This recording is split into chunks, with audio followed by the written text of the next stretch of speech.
Hey guys, welcome back. Welcome back to the show. Before I get started, I wasn't planning on doing this, but I decided to wear this shirt for this specific episode. If anybody of you follow my personal journey on social media, you know at the time of this recording in beginning of 2025 has been a difficult time for my family. And we've had some loved ones move on to the other side recently. And today's episode, spoiler alert, we're going to be talking about resiliency and what that really means. And for me, there have been a few examples in my life of resiliency that have taught me more deeply about that principle than those of my Aunt Lindsay and my cousin Ivy Foley, who on January 31st, 2025, after a 3.5-year long battle with cancer, pediatric cancer, she moved on to the other side of the veil to be with our loved ones who passed on as well. She was 13 and dealt with some very, very difficult things in those 3 years, but I have not seen a happier kid and more determined kid to have a normal life and experience the things that kids should be experiencing at that age than through her. And I saw true resiliency. Through her mom, my dear Aunt Lindsay, and my Uncle Scott and the rest of their family. This is I'll show you. Those of you on the audio need to hop over to YouTube. But my cousin Ivy, they had these shirts made for her a couple of years ago, showing, she's lifting weights. She's a warrior, still is in my book. And obviously there's a lot of applications for resiliency and the topics that we have on the show. But I just wanted to take a personal moment and pay tribute to one of the greatest examples of resiliency I've ever seen in my life. We call her Ivy Strong, and she truly is. Although cancer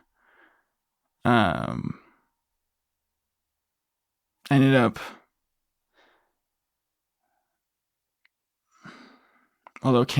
up being the cause of her passing, in my mind, she still beat it because she chose to live through it. So, if I can regain my composure, we'll record an episode now. But I just want to share publicly that I love my family. This last couple of months has taught me so much about the importance of family and the importance of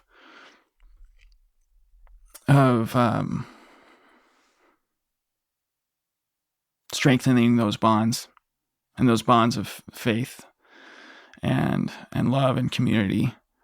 And I've seen just incredible examples of community out there in California where my family is. And I love my family, guys.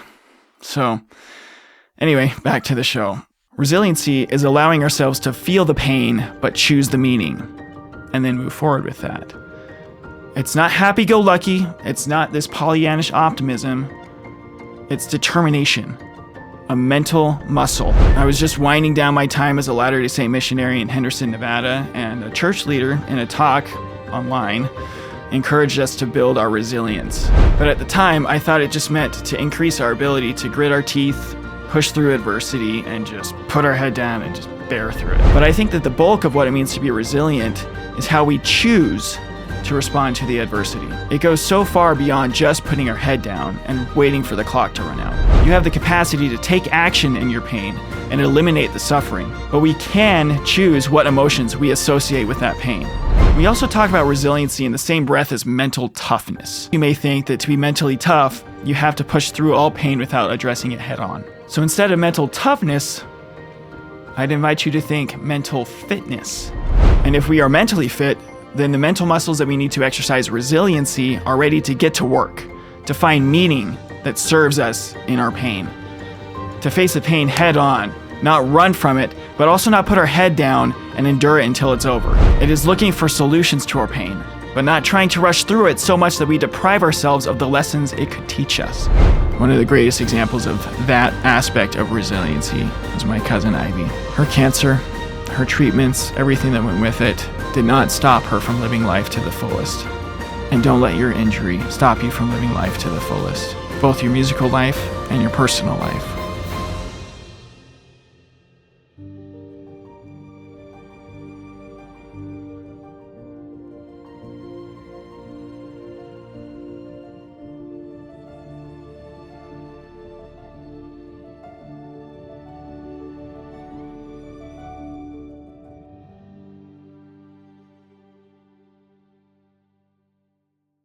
Over the course of the 3 seasons of the show, and honestly, I can't even believe we're that far into it, I've shared what I believe are the personal characteristics that will help a musician get through their injury.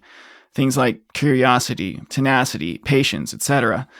And today, I want to talk about resiliency. So what is the first thing that comes to your mind when you think resiliency? I remember hearing the word resilience for the first time, or at least in my memory, when we were just first starting out in the pandemic. I was just winding down my time as a Latter-day Saint missionary in Henderson, Nevada, and a church leader in a talk online encouraged us to build our resilience. But at the time, I thought it just meant to increase our ability to grit our teeth, push through adversity, and just put our head down and just bear through it. But it honestly made the last couple of months of my mission just that much more difficult and gloomy. I think that's part of it though, but not all of it. Part of resilience is endurance. But I think that the bulk of what it means to be resilient is how we choose to respond to the adversity. It goes so far beyond just putting our head down and waiting for the clock to run out or waiting for the bell to ring. I heard a quote recently, and I have to admit I don't remember who said it. I forgot to write it down.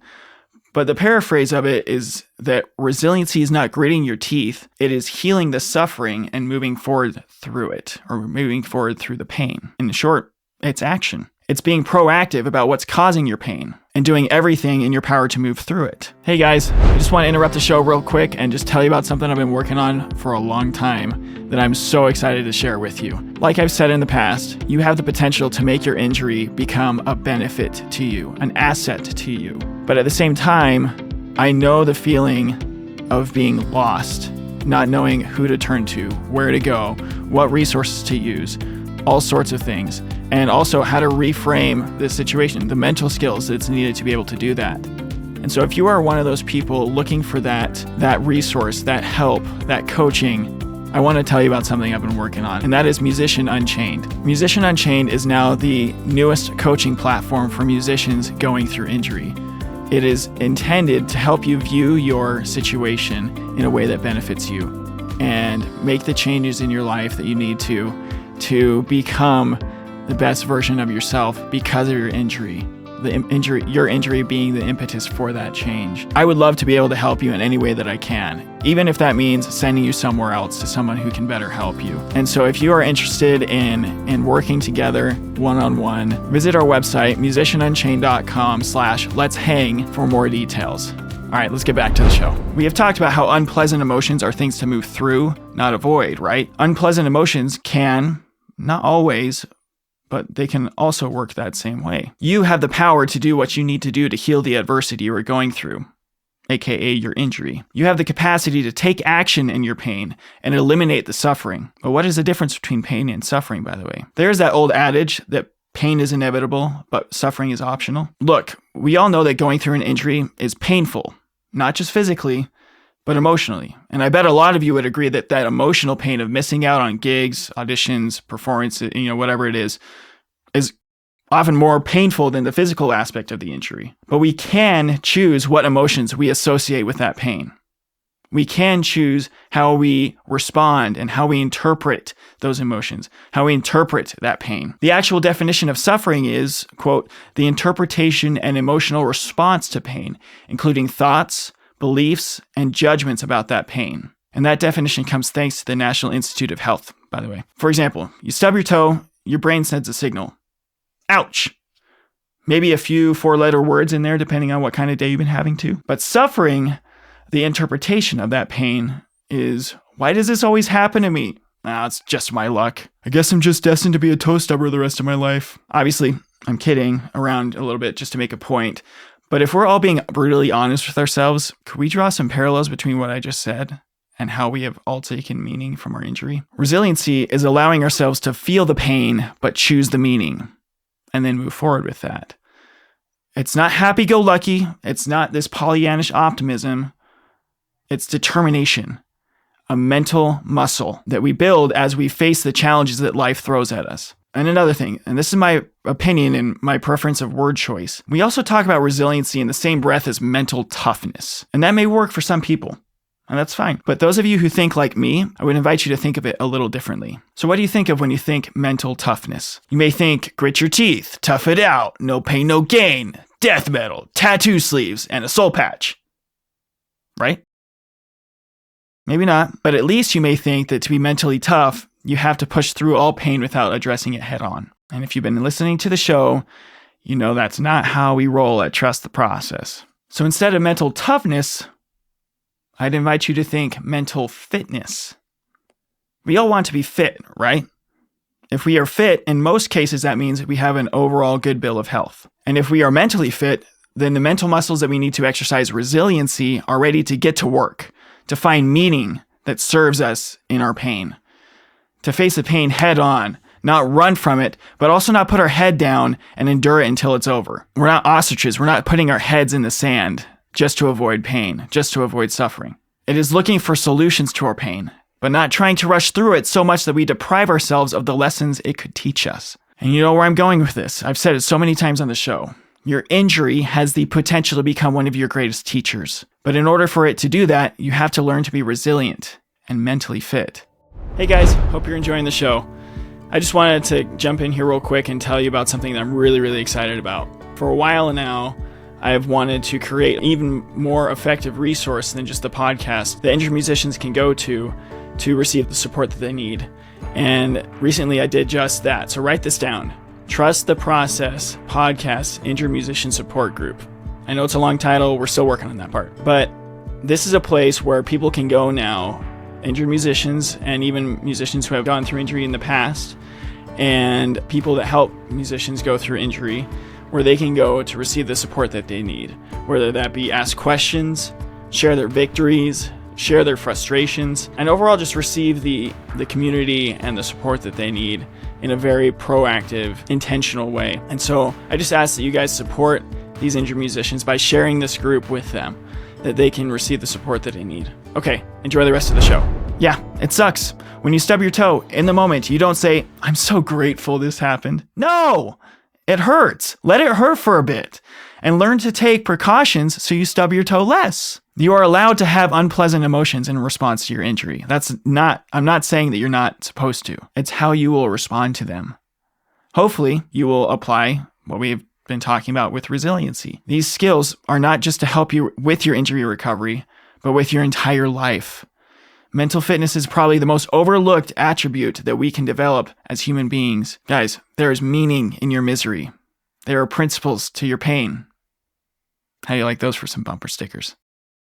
If nothing else, the greatest skill you have the ability to develop through your injury is resilience. Find those meanings and capitalize on them. Then, when you come back to your instrument, if you choose, and notice it, that's also a choice, either way, then you will not be the same as you were before, and you'll be that much better for it. And again, going back to what I was saying at the beginning, one of the greatest examples of that aspect of resiliency was my cousin Ivy. Her cancer, her treatments, everything that went with it, did not stop her from living life to the fullest. And don't let your injury stop you from living life to the fullest. Both your musical life and your personal life. Because it's a gift. Your injury is a gift. Can you believe it? Learn to look for those opportunities, guys. And I know you'll find them. If I can be of any help, let me know.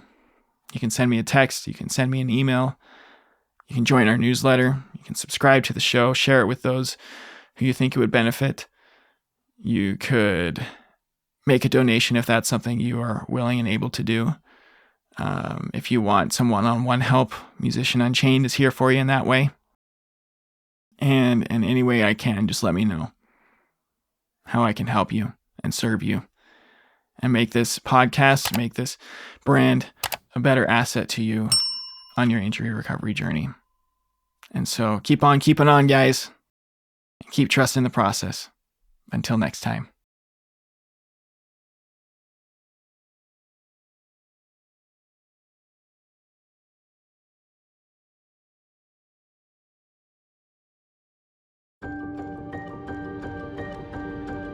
Hey, thanks for tuning into this episode of Trust the Process, the official podcast of Musician Unchained, the newest coaching program dedicated to helping musicians navigate and overcome injury. But before you go, I have a few quick ways you can stay connected and support our growing community. First of all, I'd love to hear from you. Shoot me a text with the link below and share your thoughts, questions, or just say hi. You can also check the show out on Instagram, Facebook, and TikTok. We also would love to see you in our Facebook support group, Trust the Process Podcast Injured Musician Support Group.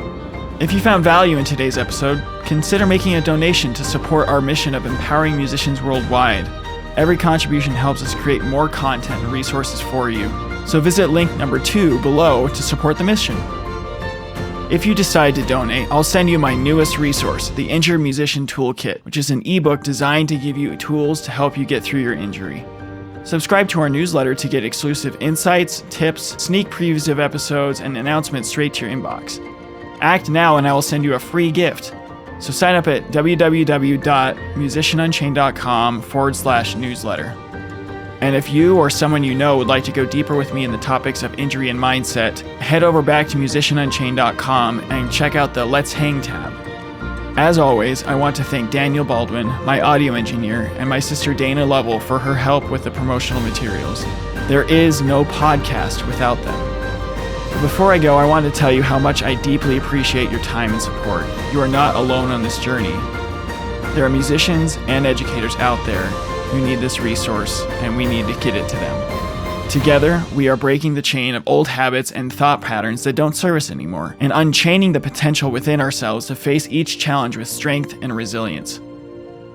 So, as I always say, keep on keeping on and keep trusting the process. Until next time.